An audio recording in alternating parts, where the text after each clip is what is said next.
क्या आपको भी सीखना है इंट्राडे ट्रेडिंग करके कैसे पैसे कमाए जाते? Then keep watching.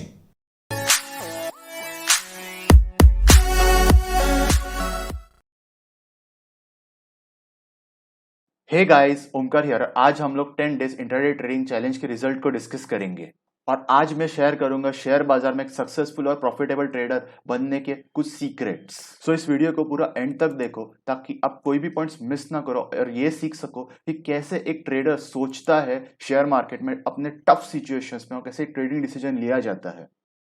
हमारे रिजल्ट्स देखने से पहले सबसे पहले हमारे 10 डेज ट्रेडिंग के रूल्स को समझते हैं। सो हमारा रूल नंबर 1 ये था कि आरआर रेशियो जो हमारा है 1:2 होगा। अभी आरआर रेशियो का सबसे बड़ा एडवांटेज यही होता है कि हम लोग हारे तो कम हारेंगे और जीते तो कहीं ज्यादा जीतेंगे, और ये जितना बड़ा हमारा आरआर रेशियो उतना ज्यादा हमारा प्रॉफिट रेट्स बढ़ते हैं। सो अभी हम लोग 1:2 पे काम कर रहे हैं। करंटली हमारा मैक्सिमम पॉसिबल लॉस पर ट्रेड इज 250 रुपीज। इसके ऊपर हम लोग एक्सीड नहीं करेंगे, ये हमारा रूल नंबर 2 बोलता है। अब इन दोनों का इंपॉर्टेंस मैं आपको इधर साइड में एक्सप्लेन करूंगा। अज्यूम करते हैं हमारा मैक्सिमम पॉसिबल लॉस क्या हो सकता है। अभी 10 दिन लगातार हमें अगर लॉस होता है तो क्या होगा? At day 1 250 rupees loss, day 2 250, ऐसा कंटिन्यूसली अगर 10 दिन हमारे साथ होता है तो हम लोग max to max possible loss जो हमारा होगा उस टाइम पे इज 2500 रुपीज 10 दिन के बाद। सिमिलरली अपोजिट केस में मैक्सिमम प्रॉफिट अगर हमारा हर दिन 500 रुपीज प्रॉफिट होता है तो हमारा मैक्सिमम प्रॉफिट होगा 5000 रुपीज अगर डेली हमें 500 का प्रॉफिट होता है तो। देखो अभी ये टोटली ट्रेडिंग स्टाइल पे डिपेंड करता है, इंडिविजुअल टू इंडिविजुअल, और एक्सपीरियंस लेवल पे डिपेंड करता है कि वो कौन से ब्रैकेट में लाई करेगा।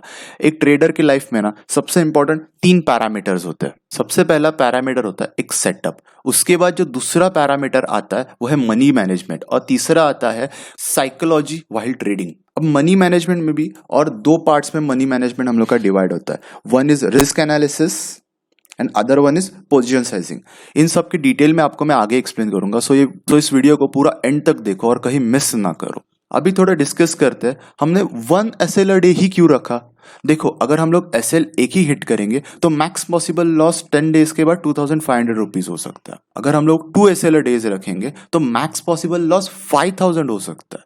और अगर हम लोग कैलकुलेट ही नहीं करेंगे, कितने भी एसएल अपने बिना मर्जी के पोजीशंस कुछ भी लेते रहेंगे तो हम लोग अपने लॉसेस को कैलकुलेट नहीं कर पाएंगे। सिमिलरली शेयर बाजार में सबसे इंपॉर्टेंट यही चीज है, आपके प्रॉफिट्स वो आपके हाथ में नहीं है। आपको सबसे इंपॉर्टेंट फोकस करना है मैं लॉस कितने मैनेज कर सकता हूँ। अगर आप आपके लॉसेस को मैनेज करना सीख गए, प्रॉफिट्स ऑटोमेटिक मैनेज कर लेते हैं इंसान। हम लोग का 4th रूल है स्क्रिप्ट, जो कि हम लोग सिर्फ एचडीएफसी बैंक में ही ट्रेड करेंगे। क्यों भाई, पर्टिकुलरली एचडीएफसी बैंक ही क्यों? देखो आप चाहे तो 10 स्टॉक्स भी ले सकते हो, बट 10 स्टॉक्स के साथ प्रॉब्लम क्या होता है, 10 स्टॉक्स अलग अलग सिग्नल्स देते हैं। मतलब किसी स्टॉक में बाय पोजीशन के लिए आ रहा है, किसी स्टॉक में सेल पोजीशन के लिए आ रहा है, किसी में अपर ट्रायंगल दिख रहा है, किसी में लोअर ट्रायंगल दिख रहा है, किसी में डब्ल्यू पैटर्न दिख रहा है, या फिर किधर डबल टॉप दिख रहा है, या फिर ट्रिपल टॉप दिख रहा है, कहीं ब्रेकआउट दिख रहा है। ये ना एक कंफ्यूजन क्रिएट करता है कि यार एग्जैक्टली मैं फॉलो करूं तो क्या करूं, कौन सा एग्जैक्ट सेटअप में चूज करूं। ये सबसे बड़ा डिफिकल्टी बनती है। सबसे इजी तरीका है एक किसी हाईली फंडामेंटल स्टॉक को पकड़ो और उसके ऊपर ही सिर्फ ट्रेड करो।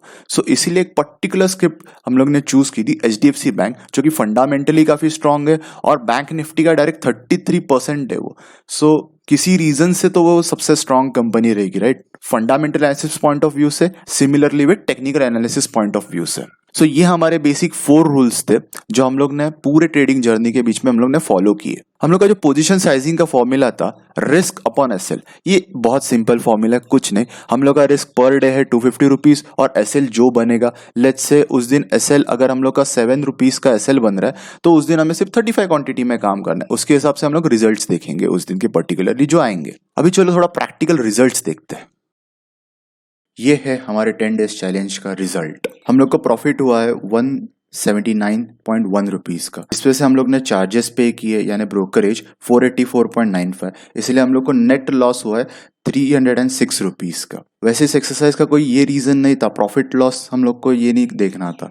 हम लोग के लिए ये जानना बहुत ज़रूरी था कि 1:2 जो हमारी इधर स्ट्रैटेजी थी, इसका इंपॉर्टेंस कैसा होता है ट्रेडिंग में। जैसे कि आप सब लोग देख सकते हो, हम लोग को डे 1 पे 364 रुपीज़ का प्रॉफिट हुआ, बाद में 50 रुपीज़ का प्रॉफिट हुआ सेकेंड डे पे, थर्ड डे पे 250 रुपीज़ का एसएल हिट हुआ हम लोग का, यहाँ पे फिर से एसएल हिट हुआ, बाद में यहाँ पे हम लोग ने 494 का टारगेट अचीव किए, बाद में 500 रुपीज़ का टारगेट अचीव किया, मैंने 260 loss again, then 260 loss and here also 260 loss.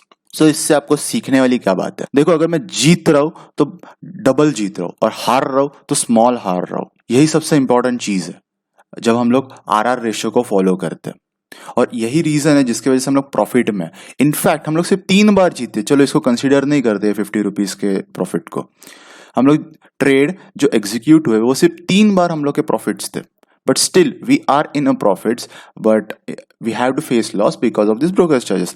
Assume करो कि अगर हम लोग यहाँ पे 4 डेज का लगातार और प्रॉफिट्स में होते, ये दिन भी अगर 500 रुपीज होता तो हम लोग ओवरऑल नेट नेट प्रॉफिट में होते। 5 डेज होता तो स्टोरी अलग होती, 6 डेज हम लोग प्रॉफिट में होते तो स्टोरी अलग होती। सो इससे ना एक बहुत इंपॉर्टेंट चीज पता चलती है कि आरआर रेशो पूरा गेम चेंजर है गाइस। सो ये काफी जरूरी है कि आप आपके ट्रेडिंग रूल्स को हमेशा फॉलो करो, क्योंकि ये आपको लॉन्ग रन में ना एक सक्सेसफुल और प्रॉफिटेबल ट्रेडर बनाएंगे, और ये मैं आपको करके दिखाऊंगा।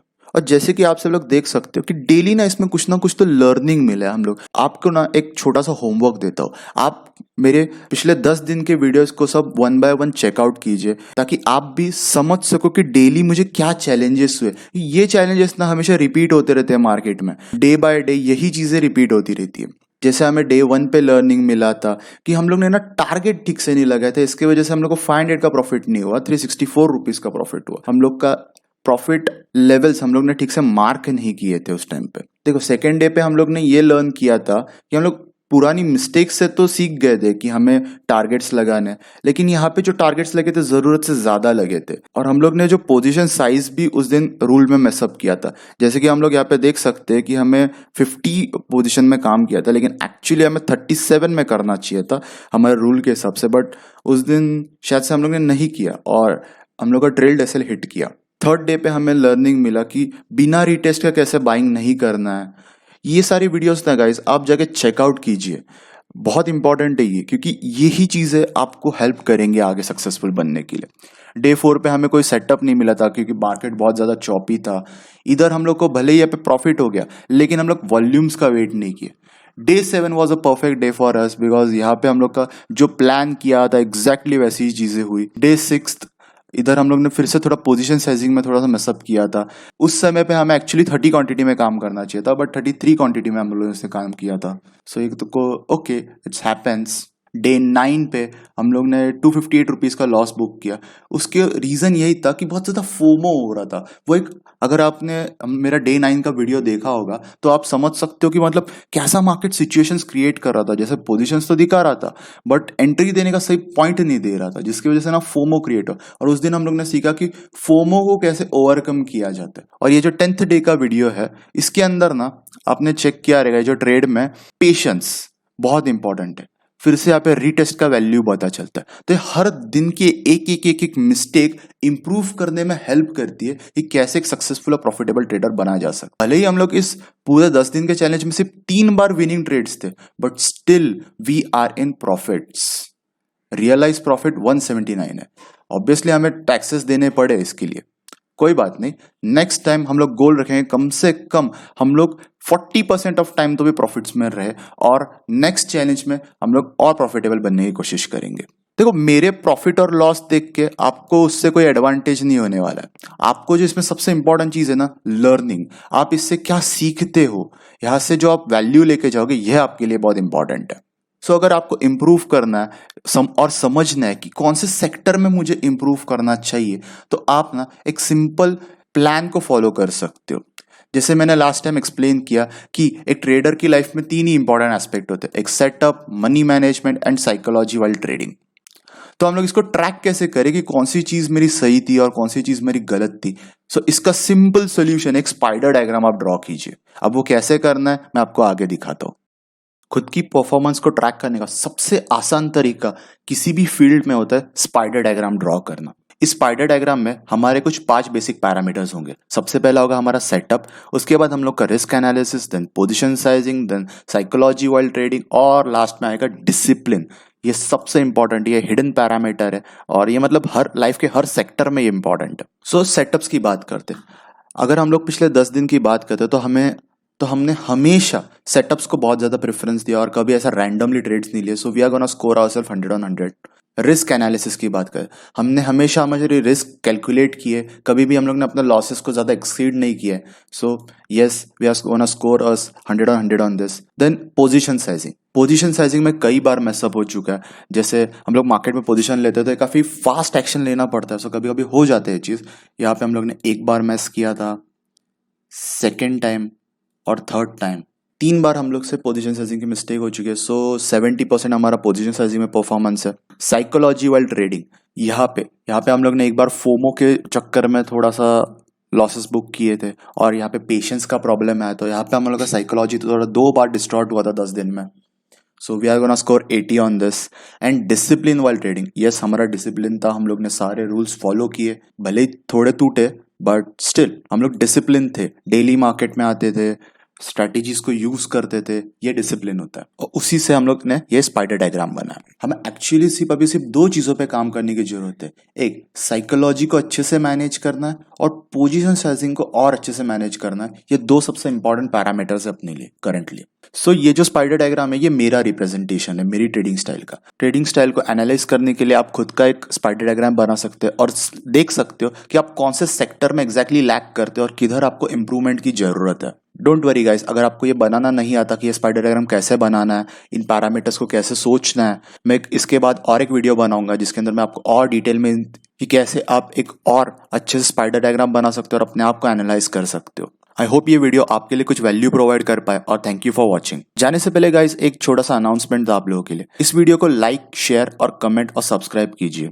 अपने फ्रेंड्स और फैमिली में शेयर कीजिए ताकि दूसरे लोग भी सीख सके कि कैसे एक प्रोफेशनल ट्रेडर बना जाता है। आपका एक लाइक मुझे काफी मोटिवेट करता है और आपकी थॉट प्रोसेस कमेंट में डालिए और बताइए मुझे कि आपकी ट्रेडिंग स्टाइल के बारे में। आई होप ये वीडियो आपके लिए कुछ वैल्यू प्रोवाइड कर पाए और थैंक यू फॉर वॉचिंग।